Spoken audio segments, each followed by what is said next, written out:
আসসালামু আলাইকুম। এটা বগুড়া জেলার সোনাতলা দিন দিগদারি ইউনিয়নের চালানকান্দি গ্রামের সৈয়দ আহমেদ কলেজ থেকে এটা বহিশ্রণ কোলপুর দিকে এই রাস্তা চলে গেছে।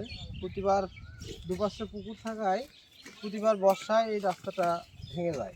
এখানে আসলে ব্লক বসালে মনে হয় যে রাস্তাটা ঠিকঠাক থাকে এবং প্রতিবারই এই বর্ষায় ভেঙে গিয়ে চরম দুর্ভোগ ঘটায়।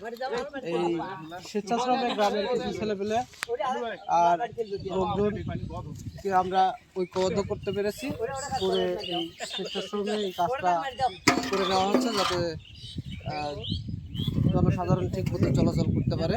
আসলে ইউপি সদস্যদের দৃষ্টি আকর্ষণ করছে তারা যেন এই ধরনের এই ইউনিয়নে যে যে জায়গায় সমস্যাগুলো আছে চিহ্নিত করে তাদের উদ্যোগে যেন এর পরবর্তীতে এই কাজগুলো করে সে অনুরোধ জানাচ্ছি এবং সেই সাথে আরও দৃষ্টি আকর্ষণ করছি আমাদের মাননীয় সংসদ সদস্যের প্রতি যে তারা যেন এদিকে একটু নজর দিয়ে ব্লকগুলো এর পরবর্তীতে দুই পাশে ব্লক দিয়ে এই রাস্তাটাকে যেন সুরক্ষিত করে এবং জনগণের চলাচল নির্বিঘ্ন চলাচল করতে পারে সেটা নিশ্চিত করার জন্য।